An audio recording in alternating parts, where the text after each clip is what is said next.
Wesh la team, ça va ou quoi? J'espère que vous allez tous bien. Moi en tout cas ça va très bien, hamdoullah. Ça fait un certain temps. Là on va parler de l'actualité du Real Madrid et du FC Barcelone. On va parler du fait que Kylian Mbappé sera le prochain tireur de penalty. Je vais vous donner mon avis. Je pense que mon avis va un peu déranger. Mais vous connaissez, j'en ai rien à foutre. Je dis vraiment ce que je pense surtout. Donc actualité et bien sûr je donne mon avis sur toutes les news. Donc les gars, avant de commencer la vidéo, n'hésitez pas à vous abonner, à partager la chaîne mais aussi à activer la cloche. Ça me donnera énormément de ce fort vous connaissez en bien. Alors on a la première actualité. La première actualité c'est au sujet de Gonzalo Garcia qui va rester au Real Madrid et qui va porter normalement le numéro 9. Et c'est tout simplement extraordinaire.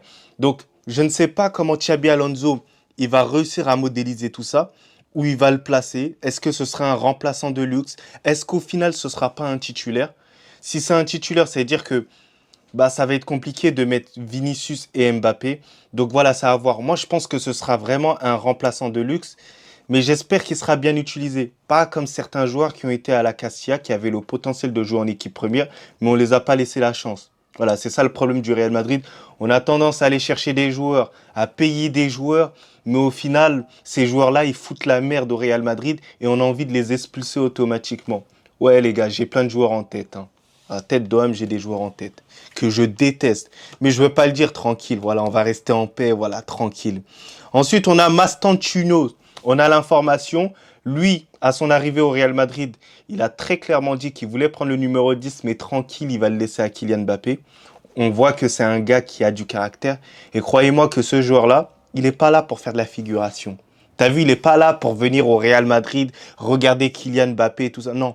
Ce qu'il veut, et je l'ai vu dans son œil, hein, lorsque tu vois un joueur direct, il veut être le leader du Real Madrid, être une star du Real Madrid. Et j'ai vu toutes les actions qu'il a pu faire dans son précédent club. Honnêtement, il est très bon techniquement, il sait tirer les coups francs. Vraiment, il est polyvalent, ce joueur-là. Il peut rentrer dans l'axe, il peut jouer sur un côté, il est intelligent, il a une certaine vista, il a un bon toucher de balle. Franchement, c'est un joueur appréciable et je sens que ça va devenir potentiellement l'un de mes joueurs préférés au sein du Real Madrid. On aime la créativité, c'est ça qui est bon dans le football. Voilà, j'en ai marre des robots, des cyborgs, ça commence à casser la tête. Et donc, il portera le numéro 25. 25, bon, c'est un numéro, il est moche, hein, les gars. On va pas se mentir, numéro 25, frère, c'est laid, les gars. Et carrément, s'il faut que je le voie pour lui dire que c'est laid, c'est laid, les gars.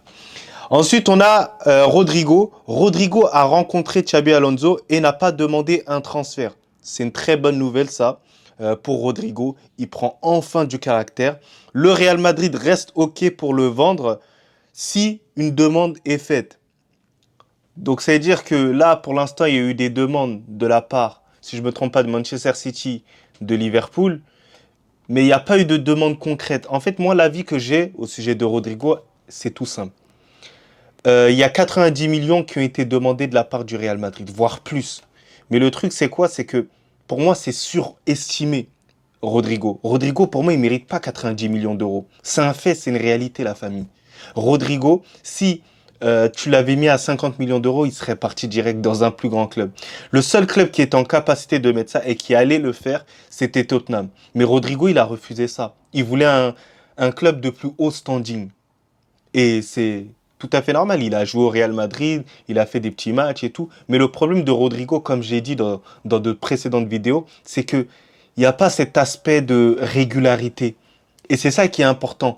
Et c'est ça qui va être un peu ton CV pour pouvoir changer de club, pour pouvoir voilà, être en accord avec le prix de ton transfert. Si on regarde les stats de Rodrigo, ça dépasse pas 10 buts dans la saison en championnat, tu vois. Et ça, c'est très, très important. Au final, si on te met 90 millions d'euros et que tu n'as rien prouvé en termes statistiques, les gens ils vont se poser des questions. Surtout que pour un joueur offensif, dans le football moderne, ça compte énormément. Donc c'est ça qui a un peu desservi Rodrigo. Rodrigo attendait un plus grand club. Mais est-ce qu'un grand club allait mettre 90 millions d'euros au minimum? Les gars, franchement, c'est compliqué pour un joueur comme Rodrigo. Déjà que pour un joueur comme Vinicius, tu réfléchis un tout petit peu. Mais pour Rodrigo, c'est plus compliqué. Donc là, on a eu une autre nouvelle. Il y avait une offre de prêt qui était faite pour Hendrik. Mais au final, en gros, ça a été avorté. L'offre de prêt parvenait en gros de la Real Sociedad. Donc ça a été avorté. Au final, il va rester au Real Madrid. Pourquoi ça a été avorté? C'est en raison de sa blessure. Et honnêtement, c'est dommage. Ça aurait pu être un bon club pour lui, un club sans pression. Il serait resté en Espagne. Il se serait quand même adapté au championnat. Et c'est tout ce qu'on veut, la famille. C'est tout ce qu'on veut. Vous êtes d'accord avec moi, là, quand même. C'est tout ce qu'on veut de Hendrik. Ensuite, et ça, c'est la meilleure des nouvelles, Xabi Alonso a convoqué Pitar 2007 pour qu'il s'entraîne avec l'équipe première. Et c'est incroyable parce que j'ai vu les qualités de ce joueur-là. C'est un joueur, il est très mobile sur le terrain. Voilà, il fait jouer. Voilà, c'est un chewing-gum, t'as capté? Il est délicat, il passe bien devant. Voilà, il est soin. Voilà, c'est quelqu'un de mobile et c'est ce qui manquait énormément quand même dans ce milieu de terrain du Real Madrid. Voilà, moi je veux que quelqu'un ramène beaucoup plus de dynamisme. Voilà, c'est intelligence dans le jeu. Voilà, savoir bien garder le ballon, ne pas stresser avec le ballon. Lorsque je suis à travers la télé, j'aime bien voir des joueurs, voilà, je sais ce qu'ils font avec la balle. Ils sont en capacité de terroriser l'adversaire, balle au pied. Pas en gros, t'as pas la balle et tu tacles un joueur. Non. Voilà, la maîtrise technique. Et je pense que c'est un joueur qui peut nous faire kiffer. Alors c'est un 2007, mais on sait très bien que dans le football moderne, il n'y a plus de question d'âge. Voilà, tu me casses pas la tête et tu me parles pas d'âge. Voilà. Il y a un moment donné, il faut parler très français sur cet aspect. Et autre information qui va changer sur Xabi Alonso, c'est que autrefois avec Carlo Ancelotti, les joueurs arrivaient 30 minutes avant l'entraînement. Là, ce qui va changer avec Xabi Alonso, c'est que les joueurs vont venir 1 heure avant l'entraînement.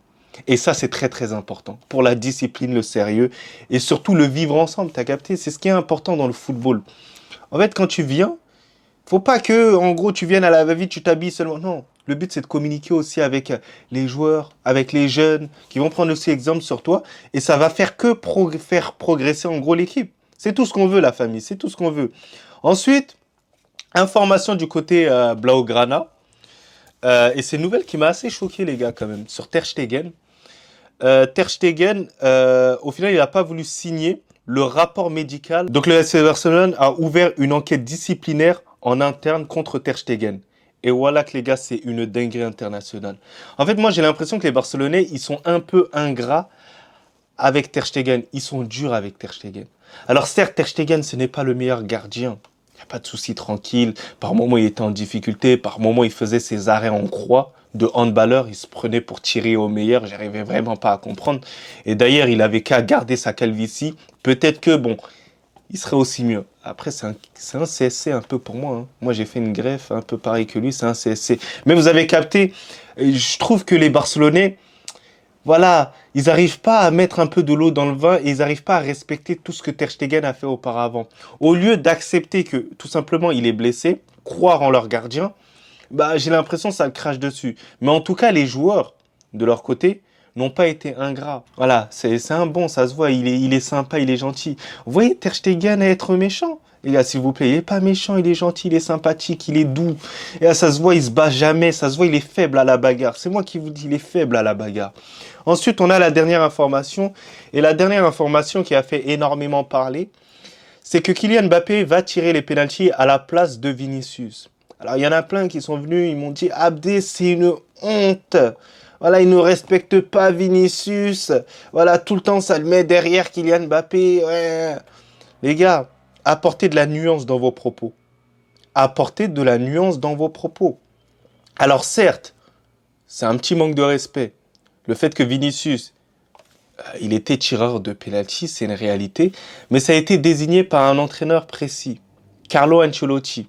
Alors c'est vrai qu'au fur et à mesure, bah, il y a eu un mix. Un coup, c'était Bellingham qui tirait. Un coup, c'était Kylian Mbappé. Un coup, c'était Vinicius. C'est vrai que sous Carlo Ancelotti, ça a évolué dans ce sens-là. Là, il y a un nouvel entraîneur qui veut venir, qui veut instaurer un peu son organisation en termes de tireur de corner, en termes de tireur de coup franc. C'est sa façon de voir les choses en termes de tireur de pénalty. C'est à lui de voir. Et au final, il a pris une décision claire, nette et précise. C'est une décision qui va pour moi dans le sens du Real Madrid.